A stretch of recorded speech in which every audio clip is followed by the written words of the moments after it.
100 years ago, the simplest things could kill you, as simple as just a scratch on your finger or a cough that wouldn't go away. Even a baby born in a hospital ward wasn't safe. Infections were merciless, and doctors were helpless. But then something happened, purely by accident, that changed the course of human history. It didn't start with fanfare. It began with a moldy plate, nearly thrown into the trash. What came from that tiny accident would eventually save over 200 million lives. The question is, what was it? A dangerous world. Before this discovery, life was fragile. Pneumonia, strep throat, syphilis, scarlet fever, all of them could strike without warning. Even a splinter could turn deadly. But let's pause here and go to the start. In 1930, if you developed bacterial pneumonia in the United States, your chance of dying was 9 out of 10. Just imagine the fear parents had when their child felt warmer than usual. So, in hospitals, even routine operations had surgeons nervously watching for infections they couldn't stop. And soldiers weren't only fighting for their lives on the battlefield, but even later in hospital beds. Not from their wounds, but from bacteria that medicine just couldn't control. The world was waiting for a breakthrough, but no one knew it would come from something so ordinary. The strange halo on a plate. Now let's go back to London, 1928, where a scientist, Sir Alexander Fleming, a reserved Scotsman, was working in a modest laboratory at St. Mary's Hospital. His workbench was cluttered. Petri dishes smeared with bacteria sat stacked, some left uncovered. It didn't exactly look or feel like the birthplace of a revolution. He had just returned from a holiday, ready to resume experiments. But as he began to sort through the plates, one in particular stood out. A fuzzy patch of mold had grown where it shouldn't have. But the thing is, that bit wasn't really unusual because labs in those days were far from sterile. But what was unusual was the halo around it. The bacteria surrounding the mold in the dish weren't growing. They had been stopped in their tracks, forming a clear ring of emptiness. Most researchers would have shrugged and tossed the plate in the bin without any second thoughts. But this Scotsman was different. Instead of throwing it out, he leaned in closer, thinking, what was this strange barrier? Why had the bacteria retreated? Was this mold producing something invisible, something powerful enough to kill microbes? At that moment, he didn't know, but he was staring at a turning point in history. An idea, almost ignored. He began testing. The halo wasn't an accident. The mold was releasing a substance that attacked bacteria. Even better, it didn't seem to harm human cells. Think about that. Up until then, medicine could use harsh chemicals to disinfect wounds, but those chemicals were too toxic to use inside the human body.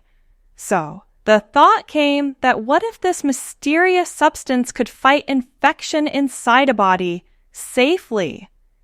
Did this dish hold the answer that humanity was desperately looking for? After his discovery, he wrote about his findings and published them.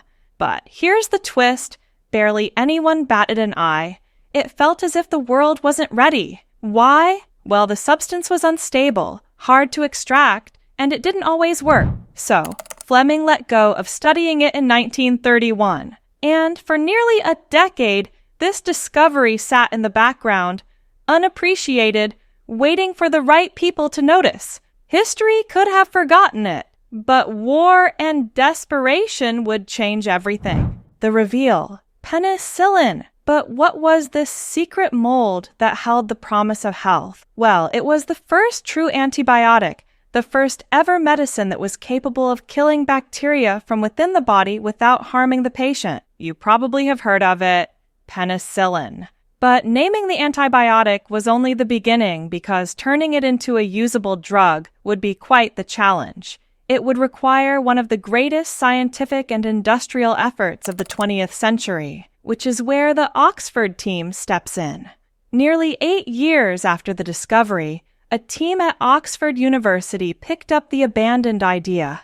Led by Howard Florey, Ernst Chain, and Norman Heatley, they began the painstaking work of isolating and purifying the substance, penicillin. Fast forward to 1939, the team was experimenting with the use of it on mice, and the results were dramatic to say the least. Infections that should have killed the animals simply didn't. And for the first time, penicillin proved itself as a living, breathing treatment. But the real test came with people. In 1941, a British policeman named Albert Alexander was admitted to hospital with a severe infection. To put it simply, the infection was killing him, and the tense circumstances led doctors to finally administer a dose of penicillin, and to everyone's surprise, almost immediately, his condition improved. For the first time, it seemed like science had a weapon strong enough to stop bacteria inside the human body. But then came tragedy. Supplies were so scarce that doctors attempted something extraordinary. They tried to recycle the penicillin by extracting it from Albert's urine to re-inject it. Even so, they eventually ran out, and the infection roared back, and Albert died. The whole incident proved two things. Penicillin worked, and the world desperately needed more of it. The wartime race. Another thing to consider is that during the 40s, the world was engulfed in war. Soldiers were getting hit on the battlefield and were inflicted with infected wounds. So, governments began to understand how miraculous this new drug could be. But the main challenge was with the production and supply of the drug.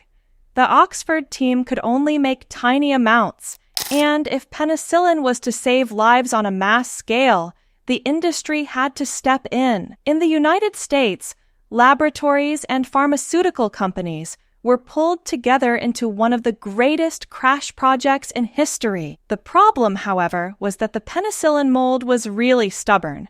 It didn't grow easily, and its yields were pitiful. And then came the most unlikely twist of all. In Peoria, Illinois, a lab worker, Mary Hunt, brought in a cantaloupe she found at a local market. On its skin was a strain of mold that turned out to be spectacularly productive. That small piece of fruit helped unlock the scale-up of penicillin. The Peoria team soon discovered that the mold from Hunt's cantaloupe, later named Penicillium rubens NRRL 1951, was an absolute game changer. Unlike Fleming's original strain, this one produced penicillin in much greater amounts. And here's where chance struck again. Scientists discovered that adding corn steep liquor, a byproduct of corn processing, made the mold grow like never before. Also, using new fermentation tanks that kept the cultures constantly aerated, the results were staggering. In just a couple of years, they went from scraping together tiny doses to producing enough to supply entire Allied armies. What had once been a fragile discovery was now a true miracle drug, saving lives on an unimaginable scale during World War II. And by 1944, production had skyrocketed. The scale of impact. Now let's take a minute to measure what this discovery has meant. Historians estimate that penicillin has saved approximately 200 million lives. Let that set in. That's roughly the population of Brazil today. One sloppy accident in a lab turned into something that would save entire nations.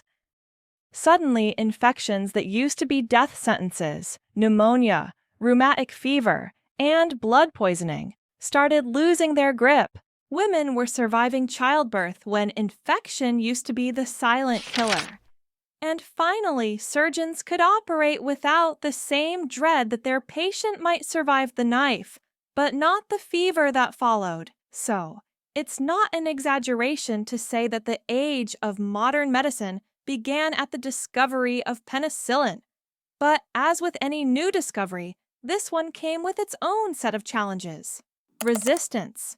The new battle. By the late 1940s, resistant strains of bacteria began appearing. That is, strains of bacteria that were not affected by penicillin. Why? It's simple. Doctors began overprescribing, and patients would sometimes stop treatment earlier than prescribed once they started feeling better. So, the bacteria adapted, developing enzymes that destroyed penicillin. Today, antimicrobial resistance has become one of the greatest threats to human health. Think about this for a second. The very medicine that once saved millions is now starting to slip away from us. Bacteria are not standing still, they learn. They adapt. And every time we overuse or misuse antibiotics, we give them a little more training. The result? In 2019 alone, over 1 million people died because the drugs didn't work anymore. And when you count the infections where resistance played a part, that number jumps to nearly 5 million deaths worldwide. That's not a future problem. It's happening right now. Doctors are seeing infections in hospitals that laugh at our strongest medicines. MRSA, drug-resistant tuberculosis. Even something as ordinary as Klebsiella is turning into a superbug. One of the scariest stories came out of Nevada a few years ago. A woman came in with an infection, and the doctors threw everything they had at it. All 26 antibiotics available in the US. Nothing worked. And here's the part that should make you stop. If resistance keeps spreading, the things we take for granted, like getting your appendix removed or even a safe childbirth, could once again become life-threatening. We could slide backward into a world medicine once rescued us from. So, without effective and immediate action, the miracle of antibiotics that has saved millions could soon become ineffective. But it's undeniable, without penicillin, humans might not have even survived long enough to even face this problem. What started with one strange mold didn't just stop there. It cracked open the door to a whole new world of medicines. Soon came streptomycin, then tetracycline, then erythromycin, each one an extra weapon against diseases that had haunted humans for centuries. Childhood infections that once stole countless lives began to lose their power. Surgeons could finally operate without risking their patient's future on luck. For the first time, medicine dared to dream bigger. Transplants, open heart surgery, and treatments that once sounded impossible. And to think, all of it traces back to a Petri dish that someone almost threw away. But remember, miracles can fade. Penicillin gave us a gift, but it's up to us to protect antibiotics for the future. And now, the future of that discovery is in our hands. Will we be the generation that preserves it or the one that squanders it? What do you think? Are we doing enough to fight antibiotic resistance? Drop your thoughts in the comments. Share this with someone who loves history or medicine. And don't forget to subscribe and like our channel.